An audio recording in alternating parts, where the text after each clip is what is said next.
Oke guys, jumpa lagi. Kali ini kita akan membahas tentang kepribadian lagi ya. Tentunya makin seru kita belajar dan mengenal tipe kepribadian kita masing-masing ya. Karena kalau kita tidak mengenal dan memahami, kita tidak akan tahu apa yang semestinya kita lakukan di dalam hidup kita ini. Nah, oleh sebab itu saya mau ajak kita belajar ya, mengenal, mengerti apa sih yang terjadi di dalam diri kita, begitu ya.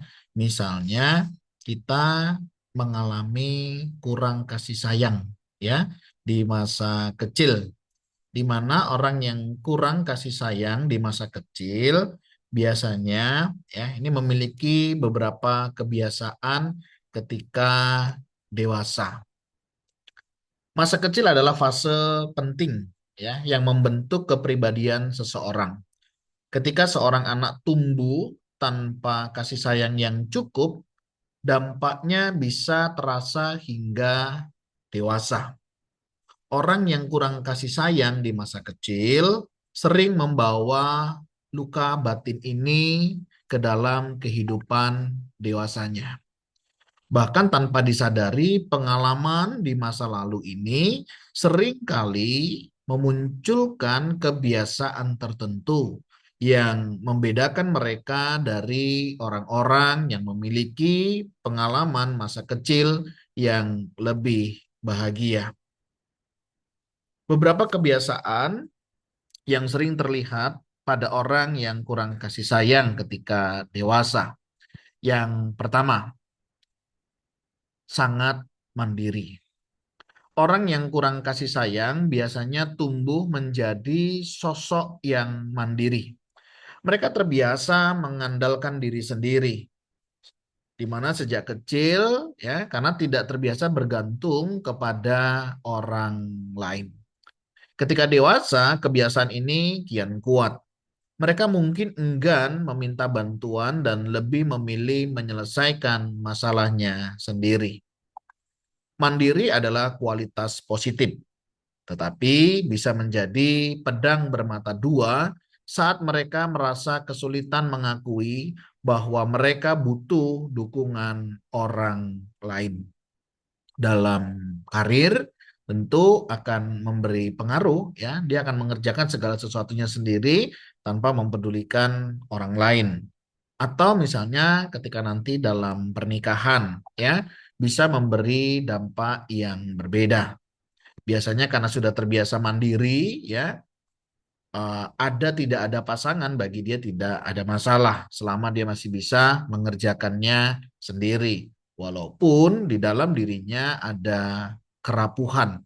Karena pastilah tidak semua kita bisa menanggung sendiri. Ada masa di mana kita tetap membutuhkan orang lain. Tapi bagi mereka yang kurang kasih sayang di waktu kecil, mereka akan selalu berusaha ya untuk mengerjakannya sendiri. Positifnya bisa mandiri, negatifnya dia sulit mengakui akan keberadaan orang lain. Nah, yang kedua, ya, orang yang kurang kasih sayang di waktu kecil sulit mengekspresikan perasaan mereka. Orang yang kurang kasih sayang juga sering kali mengalami kesulitan dalam mengekspresikan perasaan mereka. Di masa kecil, mungkin mereka jarang mendapatkan perhatian atau respon emosional dari orang dewasa di sekitar mereka. Ketika dewasa, kebiasaan ini masih melekat dan membuat mereka terlihat tertutup atau sulit untuk berbagi apa yang mereka rasakan. Ini bukan berarti mereka tidak memiliki emosi, tetapi mereka merasa sulit untuk menyalurkan emosi tersebut dengan terbuka. Saya menjumpai ada beberapa orang begitu ya dalam konseling, dia nggak bisa mengekspresikan sedih itu gimana, senang itu gimana. Bahkan yang ironi adalah orang sedih dia bisa tertawa, atau sebaliknya, orang lagi senang dia bisa sedih. Ya, bahkan di dalam beberapa hal dia tidak bisa menangis, ya tertawa dia juga tidak bisa lepas. Karena apa? Karena sulit mengekspresikan perasaan mereka. Bisa jadi waktu kecil ya karena kurang kasih sayang, mau nangis dilarang ya. Sering ya ada orang tua itu kalau anaknya menangis dilarang, nggak usah nangis katanya. hati-hati ya. Itu bisa berdampak sampai usia dewasa ya. Misalnya nggak boleh nangis, nggak apa-apa. Kalau anak mau nangis itu wajar kok. Dan itu sesuatu yang sehat ya. Jadi kita orang tua mesti bisa melihat ini. Kalau ada anak menangis, izinkan mereka menangis. Ya, afirmasi. Kenapa kamu menangis? Oh, lagi sedih ya. Ajarkan perasaan itu. Ketika mereka lagi sedih, ketika mereka lagi senang, ya. Ketika mereka lagi nggak suka, nggak apa-apa. Jangan dipaksa. Ayo dimakan. Nggak suka mah dipaksa. Nggak perlu. Ya, belajar, biarkan mereka belajar mengekspresikan ya. Misalnya dia mau menolak, nggak apa-apa ya. Banyak orang memang senang kalau anaknya itu nurut ya. Beberapa sekolah juga begitu. Bagi saya menurut itu penting. Tapi menyampaikan perasaan, menyampaikan ekspresi, kita juga perlu bantu mereka supaya mereka juga terbiasa menyampaikan emosi mereka atau perasaan mereka yang tentunya tetap di dalam arahan dan bimbingan orang tua. Jadi kalau ada anak menangis, nggak apa-apa ya, diizinkan. Ada orang juga bilang anak laki-laki nggak boleh nangis. Siapa bilang? Ya, anak laki-laki boleh nangis. Ya, saya menjumpai banyak anak orang ya, anak laki-laki khususnya nggak bisa nangis. Kenapa? Dari kecil sudah terbiasa dilarang menangis. Mestinya itu nggak boleh ya. Jadi izinkan mereka untuk menangis jika memang mereka mau menangis. Izinkan mereka merasakan kesedihan jika memang mereka mau mengekspresikan kesedihan. Yang ketiga, orang yang kurang kasih sayang di waktu kecil sangat memaklumi ketidaknyamanan. Kebiasaan lainnya adalah kemampuan mereka untuk memaklumi ketidaknyamanan karena terbiasa dengan kondisi yang mungkin tidak ideal sejak kecil. Mereka tumbuh menjadi orang dewasa yang tahan banting dan tidak mudah goyah oleh masalah. Mereka cenderung menerima keadaan apa adanya dan bisa menahan perasaan tidak nyaman lebih lama dibandingkan dengan orang lain. Sayangnya, hal ini kadang membuat mereka tidak peka terhadap batas-batas diri dan cenderung mengabaikan kesejahteraan diri sendiri ya. Jadi sangat memaklumi ketidaknyamanan, bahkan kadang bagi mereka positifnya sih mereka bisa di mana saja dengan siapa saja, bagi mereka tidak ada masalah.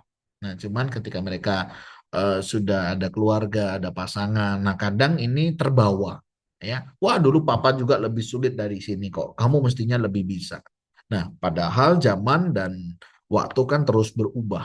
Nah, semoga jika kita dulu pernah mengalami kurang kasih sayang ya waktu kecil, kita boleh deh belajar ya untuk memahami situasi kondisi lebih peka ya. Ya memang tidak mudah, tapi ini memang hal yang dialami oleh orang yang kurang kasih sayang ya, memaklumi ketidaknyamanan. Jadi bagi mereka udahlah bisa jalan-jalan saja ya.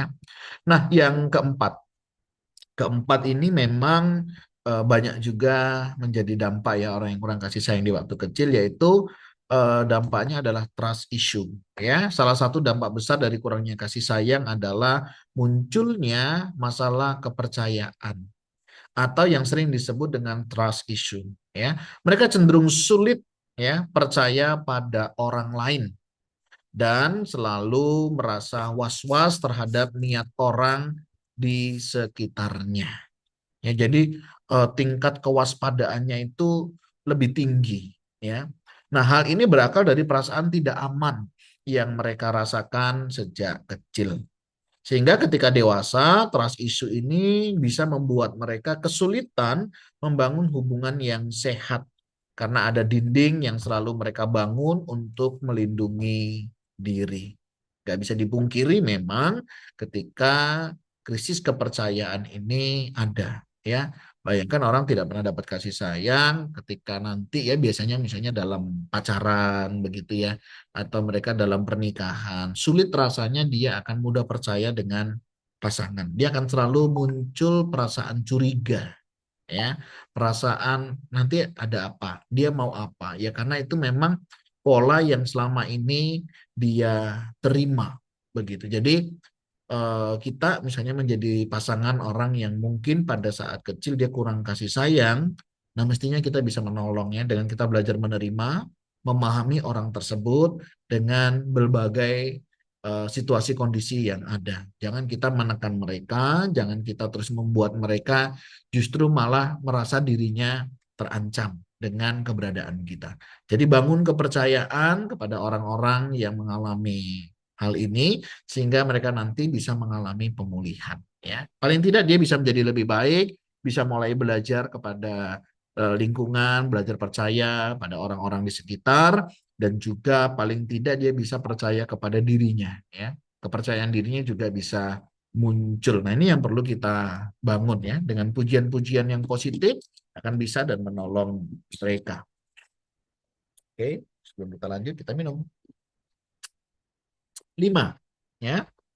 Orang yang kurang kasih sayang biasanya mendambakan kasih sayang, sekaligus juga takut akan hal itu. Orang yang kurang kasih sayang memiliki dilema unik. Mereka sangat mendambakan kasih sayang, namun juga takut akan hal itu.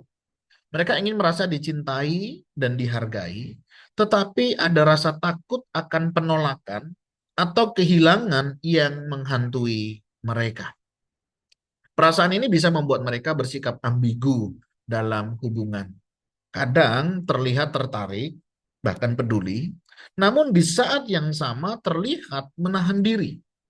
Kebiasaan ini seringkali membuat orang-orang di sekitarnya mereka bingung dan sulit memahami keinginan mereka yang sebenarnya.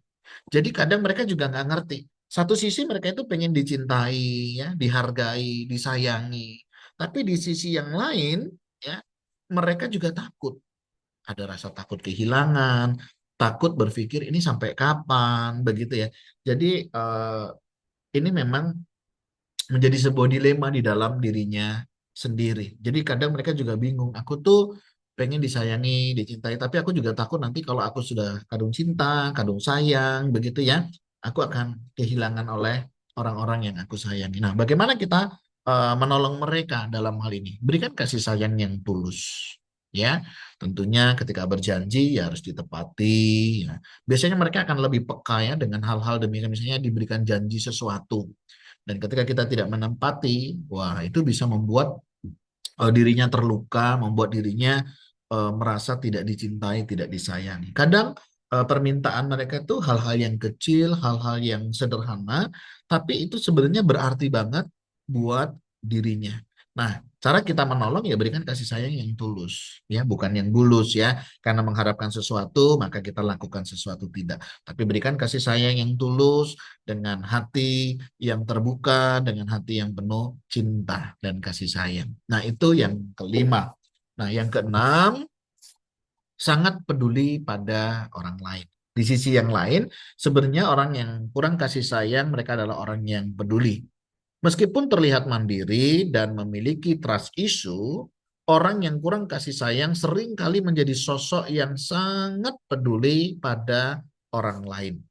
Mereka tak ingin orang lain merasakan kesepian atau ketidaknyamanan yang dulu mereka rasakan.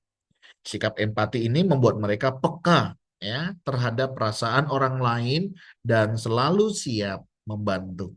Namun, perhatian yang berlebihan ini kadang bisa mengakibatkan mereka mengabaikan kebahagiaan dan kebutuhan diri sendiri. Jadi, mereka punya satu usaha untuk menyenangkan orang lain. Ya, cuman kan problemnya ya, kita itu kan tidak bisa menyenangkan semua orang. Nah, ini masalahnya. Ketika nanti kita tidak bisa menyenangkan semua orang, mungkin ya kadang kan orang kan menilai, mengatakan sesuatu tentang kita begitu. Kadang ini yang tidak mudah. Tapi sisi yang positifnya, kepedulian mereka terhadap orang lain itu besar, ya. Tapi kadang prinsipnya begini, kalau orang peduli, dia akan lebih peduli. Tapi jangan sekali-kali deh menyakitkan. Aku bisa jauh lebih dari itu menyakitkan orang orang lain. Jadi memang keunikannya di sini saudara ya. Tetapi kita bisa menolongnya ya. Ketika mereka membantu ya, menolong, jangan dimanfaatkan. Kadang kan ada orang yang sudah baik dimanfaatkan, ada orang yang peduli dimanfaatkan. Nah, ini yang kadang kembali lagi menjadi trust issue bagi bagi mereka. Nah, yang ketujuh, punya etos kerja yang luar biasa. Nah, ini menarik ya, punya etos kerja yang luar biasa. Banyak orang yang kurang kasih sayang tumbuh menjadi individu dengan etos kerja yang luar biasa. Mereka mungkin merasa bahwa nilai diri mereka terletak pada prestasi dan kerja keras yang mereka capai. Tahu ya kenapa hal ini mereka seperti itu. Hal ini terjadi karena mereka terbiasa berjuang untuk mendapatkan pengakuan.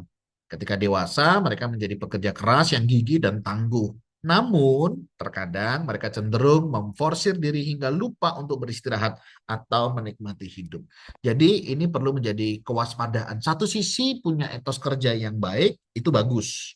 Tetapi apa yang menjadi motivasi, apa yang menjadi pendorong untuk kita bekerja, untuk kita melakukan sesuatu dengan etos kerja yang luar biasa ini. Ini yang perlu kita pahami. Ini yang perlu kita mengerti. Kalau karena itu sebagai tanggung jawab, rasa tanggung jawab di dalam dirinya, karena dia seorang pekerja atau dia seorang hamba Tuhan yang melayani ya, atau seseorang yang memang sedang berjuang keras, it's okay. Ya, itu nggak ada masalah. Tetapi kalau motivasinya adalah untuk supaya orang mengakui keberadaannya, menerima apa yang dia lakukan dan mengakui bahwa dia ada, ini akan menjadi masalah. Ketika orang-orang di sekitarnya tidak melakukan itu. Dan ujung-ujungnya dia akan mudah capek sendiri. Ya, jadi bagaimana menolong mereka? Ingat-ingatkan mereka. Ya, artinya jangan sampai begitu ya. Demi pengakuan, demi penerimaan, ya dia rela melakukan segala sesuatunya yang akhirnya dia capek sendiri. Ya, mari kita ajak dia untuk belajar mensyukuri apa yang ada. Ya, kerja sewajarnya. Ya, sebagaimana tanggung jawab yang dipercayakan ya. Boleh kerja keras silakan, tapi ingat bukan untuk sebuah pengakuan. Makanya di dalam firman Tuhan lakukanlah segala sesuatu untuk Tuhan, bukan untuk diri sendiri. Nah, ini penting. Karena kalau kita lakukan untuk Tuhan itu sama kayak kita sama jam dinding. Dipuji nggak dipuji dia tetap muter jamnya ya. Ada orang lihat atau nggak ada orang lihat dia akan tetap bekerja. Nah, sama orang yang punya etos kerja yang luar biasa ini mestinya juga menyadari. Artinya jangan sampai karena nanti tidak dipuji orang, tidak diakui keberadaannya, dia jengkel sendiri. Dia kecewa sendiri dan dia tidak peduli dengan sekitarnya. Nah, ini dampak yang negatif. Nah, yang terakhir, yang kedelapan ya, memiliki kapasitas untuk bertumbuh dan bertransformasi yang luar biasa. Orang yang kurang kasih sayang memiliki kapasitas yang besar untuk bertumbuh dan bertransformasi. Mereka terbiasa menghadapi situasi sulit sejak kecil, sehingga mental mereka menjadi tangguh dan fleksibel.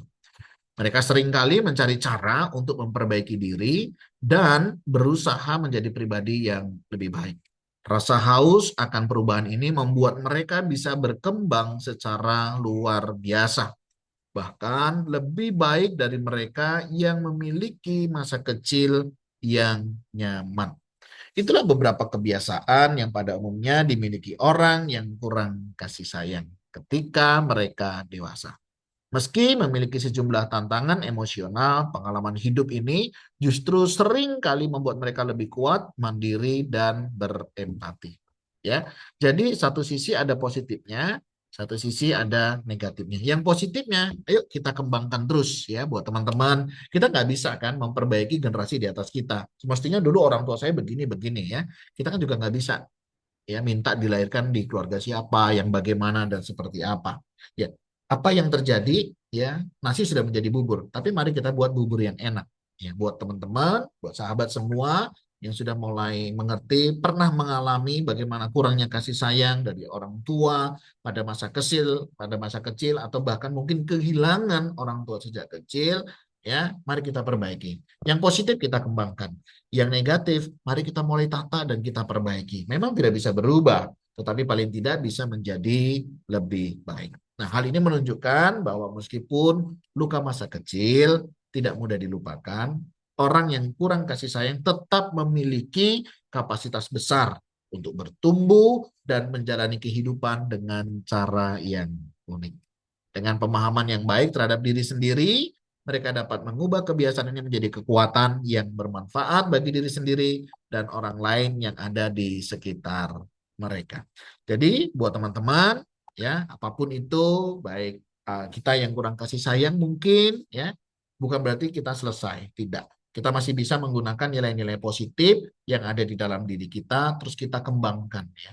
Ada empati, kerja keras, kepedulian ya, Walaupun ada beberapa hal yang kita perlu perbaiki tadi ya, tapi nggak apa-apa, tetap semangat dan mari buat kita para orang tua. Kita nggak bisa perbaiki generasi di atas kita, tapi kita punya tanggung jawab memperbaiki generasi kita dan generasi yang ada di bawah kita. Mari kita belajar terus menjadi orang tua yang baik. Saya percaya, saya optimis bahwa kita bisa menjadi orang tua yang lebih baik.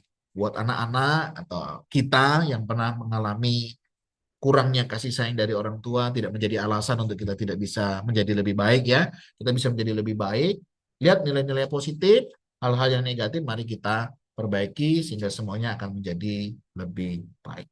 Tetap semangat buat teman-teman yang rindu, ini juga menjadi berkat buat orang lain. Silakan di-share. Jangan lupa share, like, komen ya. Buat yang belum subscribe, silakan subscribe. Terima kasih banyak. Semangat menjadi orang tua. Percayalah kita adalah wakil Tuhan yang Tuhan percayakan untuk mendidik anak-anak yang Tuhan titipkan. Kiranya setiap kita boleh menjadi orang tua yang hebat. Terima kasih.